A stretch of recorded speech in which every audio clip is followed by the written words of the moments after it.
स्वागत. आज आहे 31 आणि संध्याकाळची वेळ आहे. 6:30 झालेली आहेत आणि माझं सगळं आवरून झालेलं आहे. देवाला दिवा लावून झालेला आहे. आता करून घ्यायचा आहे स्वयंपाक. त्याच्या अगोदर सर्व मैत्रिणींना हॅलो. आज सकाळचा व्हिडिओ न शेअर करता संध्याकाळचा व्हिडिओ मी घेऊन आलेले आहे तुमच्यासाठी. आज 31 असल्यामुळे सगळ्यांच्या घरी पार्ट्या असतात, म्हणजे छोट्या मोठ्या. आणि मला माझे पहिले दिवस पण आठवलेले इथं, ज्यावेळेस लेकरं छोटे छोटे होते त्यावेळेस कसं 31 आलं की मस्तपैकी खिचडी करायची, मसाले भात केल्यासारखा, आणि त्याचबरोबर असायचे कांदा भजी असायचे, नंतर मिरच्या तळून असायच्या किंवा पापड भाजलेले असायचे, आणि बाहेरून आणणारे ह्याने पेढे आणि फरसाणते. आणि अशा पद्धतीनं सेलिब्रेशन असायचं. पण आता काळ बदलला आहे, दिवस बदललेले आहेत, आवडी बदललेले आहेत. मेन म्हणजे आता आज विचारलं सोनूला की काय करायचं, कारण आज आहे एकादशी. मग एकादशीला कसं नॉनव्हेज चालत नाही, त्याच्यामुळं आज ठरलंय की पावभाजी करायची. कारण आज पावभाजी करावी नाही तर दोषे करावे काहीतरी असं चाललं होतं माझं. कारण भजन हे म्हणलं की लेकर नको नको म्हणतात. भजे म्हणलं तर सगळ्यात जास्त यांना आवडते ना, पण तेवढं तेल हे खाल्ल्यानं चांगलं नाही, कारण नॉनव्हेजमध्ये पण भरपूर तेल पडते आणि भजन हे वडे हे तळल्यानंतर पण भरपूर तेल पडते. त्याच्यामुळे म्हणलं जाऊ द्या, त्यांच्यासमोर हे नावच काढायला नको भज्याचं, नाही त्यांच्यासमोर नाव काढलं भज्याचं 100% ते करायला सांगतात. म्हणलं जाऊ द्या. आता सोनू म्हणल्या पावभाजी करायची, तर आज पावभाजी करणार आहे. आणि पावभाजीसाठी आता भाज्या बिज्या काढून घेणार आहे. आणि घरात भाज्या भरपूर होत्या ज्या पावभाजीला लागणार आहेत, त्याच्यामुळे मी पण एका मिनिटात न विचार करता हो म्हणून टाकलं. पावभाजी खाऊन पण आता 15 दिवस झालेत. म्हणलं चला आता लगेच हो म्हणून टाकलेला आहे.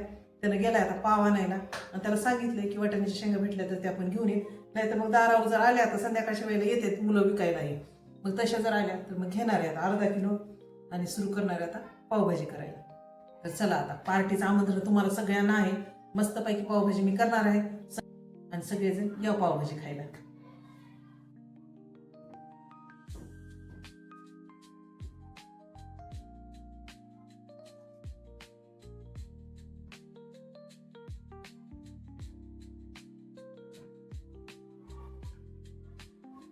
कुकर जे खराब झालेला होता ते नीट करून आणलेला कुकर वापरणार आहे आता पावभाजीसाठी. आपल्या भाज्या चिरणं होत्या तोपर्यंत एक तांब्याला पाणी टाकून घेते, गरम करायला ठेवते कुकर हे.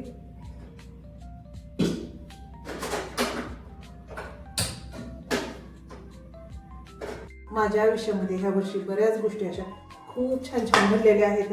2025 हे खूप लक्की माझ्यासाठी ठरलेलं आहे. यूट्यूब चॅनल चालू केलं काय, ते छान चालायला काय, आणि ह्याच वर्षी एवढे सबस्क्रायबर मिळवले. काल एवढं भारी वाटलं होतं ज्यावेळेस मी केक कटिंग करत होते. मस्त छानशी साडी घातली होती, थोडाफार मेकअप केला, आणि आपल्या आयुष्यात असे क्षण आले की अजिबात मिस करत नसते. पुरेपूर त्याचा उपभोग घ्यायचा. एवढं छान रेडी ते झालेले होते आणि मस्तपैकी केक कट केलेला. ह्यांनी पण आले ऑफिसमधून काल लवकर आणि सगळे खुश होते घरामधले, आणि त्याच्यामुळं मला पण एवढं भारी वाटायला लागलं होतं. आणि खरंच कालचा कार्यक्रम खूप मस्त झाला. 14 जण होतो पण खूप छान वाटलं. आणि जे आपण मागवलेली LED लाईट होती तर ते पण कालच आली. म्हणजे सगळ्या गोष्टी अशा घडून आल्या. आणि त्यातल्या त्यात ज्यावेळेस मी केक मागवला, काल पण जे केक मागवला होता तर त्याची पण गोल्ड ऑफर सुरू होती, आणि फक्त 210 रुपयाला कालचा केक पडला होता. म्हणजे सगळं एवढं छान जुळून आलेलं होतं. आणि असं म्हणतात ना की ज्यावेळेस अशा सगळ्या गोष्टी जुळून येतात त्यावेळेस आपल्या डोक्यावर आपल्या देवाचा आशीर्वादाचा हात असते. आणि प्रत्येक क्षणोक्षणी मला ही जाणीव होती की मी माझ्या देवाचं लाडकं लेकरू आहे आणि देव आपल्या बरोबर आहे, ते आपली मदत करते. जी देवावर आपली भक्ती असते ती आणखीन वाढत वाढत जाते. आणि मला खरंच माझ्या देवावर पूर्ण विश्वास आहे की सगळं छान छान होत जाणार आहे. आणि खरं तसं घडतंय. पण त्याच्यामुळे जसं मी ठरवते तशा सगळ्या छान छान गोष्टी घडत जातात. त्याच्यामुळेच माझी तर पूर्ण खात्री आहे की देवाचा आशीर्वादाचा हात माझ्या डोक्यावर आहे आणि देव माझ्या बरोबर आहे. आणि असं कुणाला वाटतंय त्यांनी मला कमेंटमध्ये नक्की सांगा. आणि कसं बऱ्याच जणांना जाणीव होत असते की छोट्या छोट्या गोष्टीमधून की देव आपल्या बरोबर आहे, तर बरोबर त्यांच्या ही गोष्ट लक्षात येऊन जाते. बघा, तुम्हाला गप्पा मारत माझी भाजी चिरून झालेली आहे. आता धुते आणि कुकरमध्ये लावते. मस्त पाण्याला उकळी आली. आता टोमॅटो पण लगेच टाकून घेते, कारण हे चिरायला मला थोडासा वेळ लागला. तोपर्यंत बाकीच्या भाज्या टाकून घेतल्या होत्या. म्हणजे एका भाजीमुळं बाकीच्या भाज्यांनाही उशीर नको, आणि टमाटे कसं असंही पटकन होऊन जातात.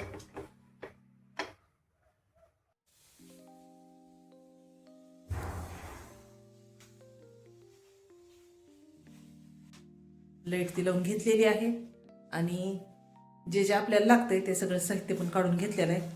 पूर्ण वट्टाभर पसारा झालेला आहे, तुम्हाला लक्षात येत असणार आहे. खूप मेहनत असते अशी छोटे व्हिडिओ करताना किंवा मोठे पण व्हिडिओ करताना. हे तुमच्या लक्षात येण्यासाठी मी आज तुमच्यासाठी खास शूट करायला लागले. हा व्हिडिओ तुम्ही शेवटपर्यंत बघा.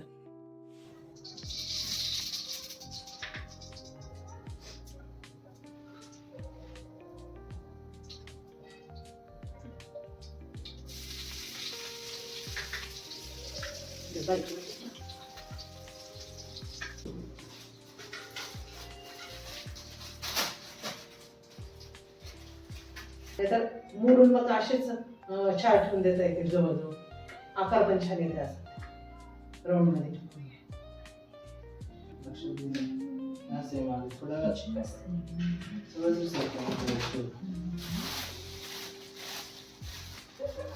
तूप टाकायचंय का टाकताना घ्यायचे वाढणार मला टाकताना घ्यावं. मग जर दुसरा चमचा गरम करून घ्यायचे. जर थंड झाला का चमचा लाईट बंद होती. How you breathing come to wow छान दिसायला हे.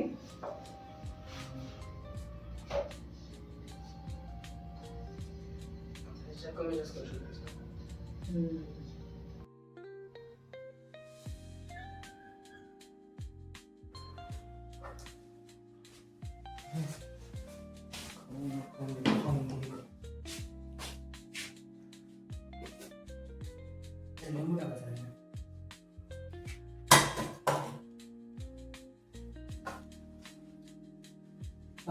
मम्मी बाकीचे पाव कसं करायचं ते? किती पाव भाजीच्या हलका भाजून घ्यायचं. थोडं गरम चांगलं पण वाटतं. तरी भाजते का भाजून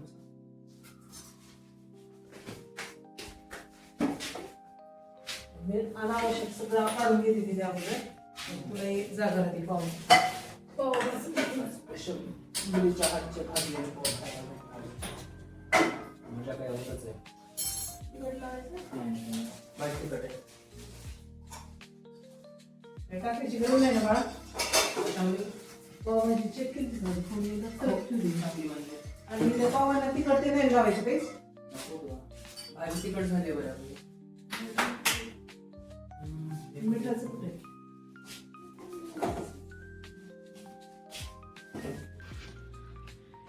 एक साईडला पाव भाजून घेते दिदीने आणि एक साईडला आता भाजी थोडीशी गरम करून घ्यायला लागतो. तर आता जेवण करून घ्यायचंय आणि सगळं वाटतं आवडून घेतला भांडे घे. एकदा आता जेवण करून घेतो आणि नंतर मग सगळे भांडे एकाच वेळेला घासून घेते आणि सगळं आवरून घेतलेलं आहे. तुम्ही बघू शकता हे सगळं आता आवरून झालेलं आहे. आणि रोजचा नित्यक्रम आमचा हाच आहे. जवळपास 2 ते 3 तास किचनमध्ये जातात रेसिपी करताना आणि डेली यूजचं तर वेगळंच काम चालू असते. तर चला आता मस्त पाव भाजून घेतलेत आणि भाजी आपली रेडी आहे. वेळ वाया न घालता कारण दीदीला भूक लागलेली. तर आजचा हा व्हिडिओ मी इथं संपवते आणि 31च्या सगळ्यांना मनापासून शुभेच्छा. तर एन्जॉय करा आणि चला आता आजचा व्हिडिओ मी इथं संपवते. माझ्या चॅनलला सबस्क्राईब करायचं अजिबात विसरू नका. सबस्क्राईब करा, लाईक करत जा, शेअर करत जा. बाय. आता भेटूत पुढच्या वर्षी.